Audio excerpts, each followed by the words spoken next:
Indie rock is a genre of alternative rock that originated in the United States and the UK in the 80s. Indie rock was extremely diverse, with subgenres that include indie pop.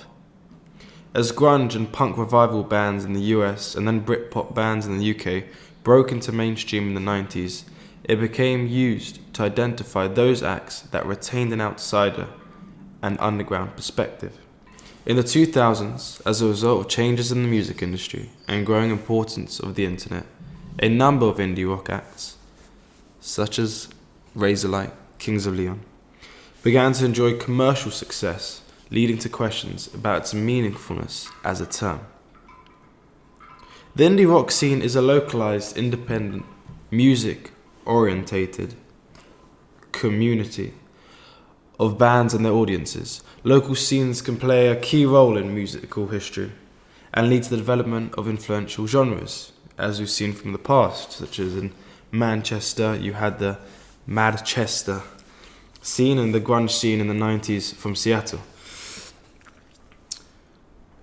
But during the 90s, when this explosion occurred, and as bands became mainstream, the term indie rock almost lost its original counterculture meaning. You know, as people kind of almost were sellouts, if you will. You know, such bands as Nirvana at their heights and Oasis.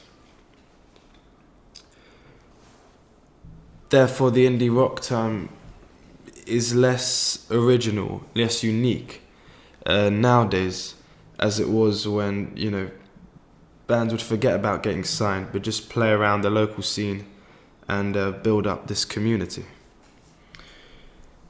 The fashion between across the Atlantic is quite diverse, with Britpop and help with the NME. The fashion was quite stylish. You know, many bands would wear the Parker jackets or Harrington jackets. You know, Damien Albarn from Blur is a great person to cite. You know, Harrington jackets and a Fred Perry polo shirt. Whereas the grunge scene, you know, from acts such as Nirvana and Pearl Jam, it was more kind of an edgy skater look with, you know, larger than normal flannel shirts and ripped jeans or shorts. And this was kind of to give that, you know, emphasize their anti-authoritarian, anti-mainstream style, which, you know, created the grunge scene as it is. I think nowadays indie rock has kind of combined itself together, and there's no real different scenes really. It's all kind of clumped up, you know, and you can cite big bands such as Arctic Monkeys and Kings of Leon and the Strokes, and the Hives, but the whole main fashion of indie rock is almost this laid back, non-caring, stylistic appearance. And of denim jackets, shirts, ripped jeans, almost as if they're slightly poor, and although basically just in it for the music itself and the passion of that, and straying right away from synthetic pop, where everything is really glitz and glamour and more, everything's very perfect and edited fine. I think you can see with success of indie rock acts such as Arctic Monkeys, stylistically they have changed quite a bit.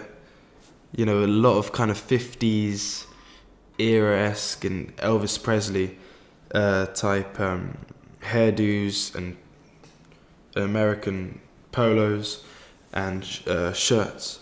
You know, as success grows, they have swayed from this kind of non-caring, laid-back, almost common working class band.